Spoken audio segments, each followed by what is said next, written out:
Philadelphia. The name comes from the Greek. It means the city of brotherly love. It is the cradle of the American experiment.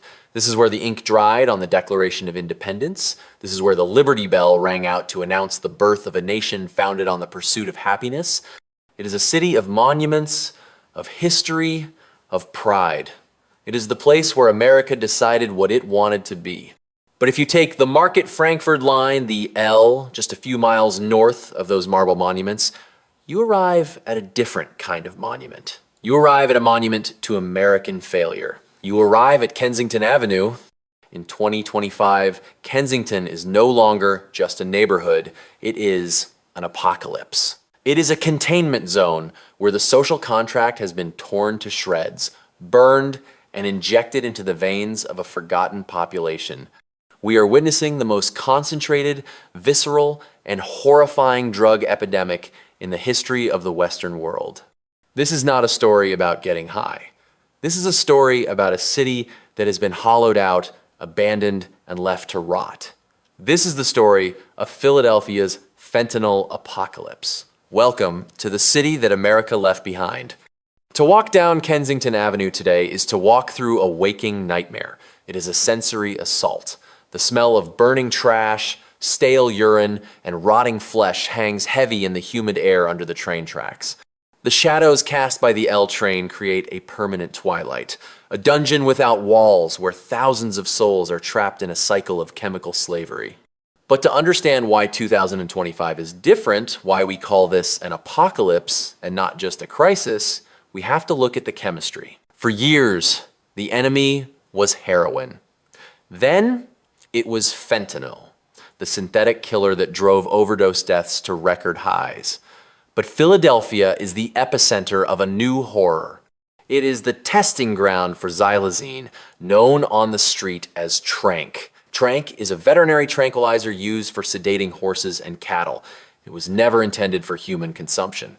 But the cartels and local dealers realized that fentanyl provides a short high. By cutting it with xylazine, they could extend the sedation, making the product last longer.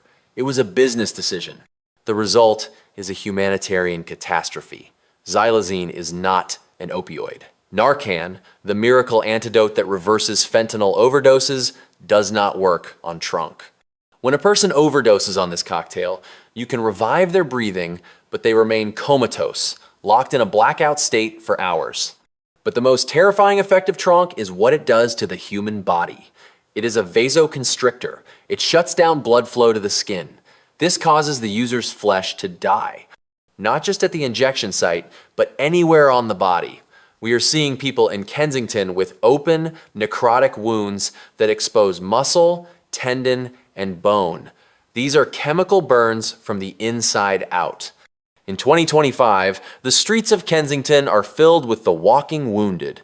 Amputations have become commonplace. The medical infrastructure of the city is overwhelmed by a wave of sepsis and gangrene that rivals a medieval battlefield. Why is this happening here? Why Philadelphia?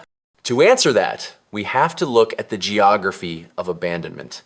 Philadelphia is the poorest major city in the United States. It is a Rust Belt tragedy. When the manufacturing jobs left, when the factories that built the American war machine and the American middle class shut down, they left a vacuum. That vacuum was filled by poverty, and poverty is the fertile soil in which the drug trade grows. Kensington was once a working class stronghold. Today, it is the largest open-air drug market on the East Coast, and it exists because of a policy of containment. The uncomfortable truth is that the city, the police, and the federal government have implicitly decided that this is where the problem belongs. You see police cruisers parked on the corners, watching drug deals happen in plain sight. They rarely intervene. Why? Because if they arrest the dealers, the market moves. If they clear the camps, the addicts move into the gentrifying neighborhoods of Fishtown or Center City. So Kensington becomes the sacrifice. It becomes the rug under which the city sweeps its debris. It is a sanctuary of suffering. People travel here from the suburbs, from New Jersey, from Delaware, drawn by the reputation of the purest, cheapest, and deadliest dope in America. They come for a weekend, and they never leave. The economics of this apocalypse are brutal. A bag of dope, the fentanyl trank mix, cost less than a pack of gum. $5. For $5, you can escape the misery of your existence for a few hours. When you have no home, no job, no family, and no future, that $5 buys you the only relief available. But the cost of that relief is your soul. Look at the posture of the people here. It is called the Philly nod or the fentanyl fold. Because of the heavy sedation of the xylazine, users do not just fall asleep. They slump over at the waist, defying gravity, frozen in time. Entire blocks are lined with these statues. They look like marionettes whose strings have been cut. It is an image of total, abject defeat. This visual reality has earned Kensington the nickname Zombieland in the media. But we must be careful with that word. These are not zombies, they are not monsters, they are human beings. They are mothers, fathers, sons, and daughters. They are veterans who fought for this country. They are former union workers. They are teenagers who made one mistake.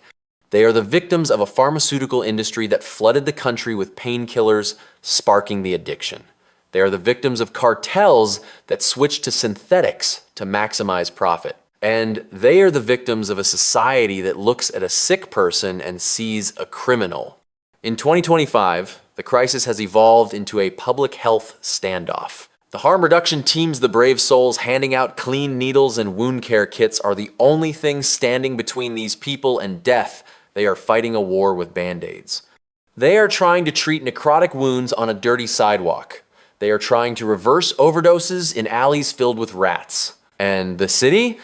The city is paralyzed. Political leaders argue over safe injection sites versus mandatory treatment. They argue over budgets and zoning. Meanwhile, the body count rises. The morgue is full. The Jane does and John does pile up, unclaimed, unloved, and unmourned. The tragedy of Philadelphia is that it represents the broken promise of America. This city was founded on the idea that every individual has inherent worth, that we are endowed with unalienable rights to life, liberty, and the pursuit of happiness. In Kensington, there is no life-only survival. There is no liberty-only the slavery of addiction. And there is no pursuit of happiness, only the pursuit of the next hit to stop the sickness. We have to ask ourselves, is this what we accept? Are we a nation that can land rockets on Mars but cannot save our own citizens from rotting alive on a sidewalk in our first capital city? The left behind aspect of this title is literal. America has moved on. The economy talks about stock markets and AI tech booms. The news cycle argues about culture wars. But here, in the shadow of the L train, time has stopped. The economy here is an economy of death. The culture here is a culture of survival. What is terrifying about 2025 is the apathy. We have become desensitized. We scroll past videos of Kensington on social media, and we might feel a moment of pity or disgust, and then we keep scrolling. We have normalized the apocalypse. We have accepted that in the richest country in the history of the world, having a neighborhood that looks like a post-apocalyptic hellscape is just part of the city. But the fentanyl and Tron crisis is not staying in Kensington. That is the final, uncomfortable truth. The containment is failing. The Tron supply is spreading. It is moving into the suburbs.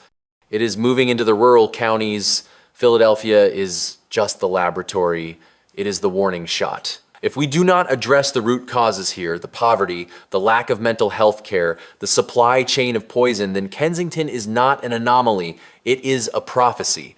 It is the future of every American city that ignores its most vulnerable. As we look at the ruins of these lives, we have to realize that this is a choice. We choose to fund prisons instead of treatment centers. We choose to criminalize mental illness instead of treating it. We choose to let the pharmaceutical companies and the cartels profit while the poor pay the price in blood. The fentanyl apocalypse in Philadelphia is a mirror. When we look at the people bent over on Kensington Avenue, we are looking at the reflection of our own societal failure. We are looking at what happens when compassion is replaced by indifference. We cannot save everyone. The damage done by xylazine is often irreversible. The amputations cannot be undone. The brain damage from repeated overdoses is permanent. For many on this avenue, the story will end here. But for the next generation, for the kids growing up 2 blocks away who have to walk through this war zone to get to school, we must do better. We must demand a Marshall Plan for American addiction. We need a level of intervention that matches the scale of the disaster. We need to stop calling it a drug problem and start calling it what it is: a mass casualty event, a slow-motion massacre. Philadelphia is the city that America left behind, but it is still our city. These are still our people. And as long as one person is left breathing on that avenue, we do not have the right to look away. This is the reality of 2025. It is grim, it is painful, but it is the truth. Thank you for joining us on this difficult journey into the heart of the crisis. We know this footage is hard to watch. We know the stories are hard to hear, but silence is the ally of the epidemic.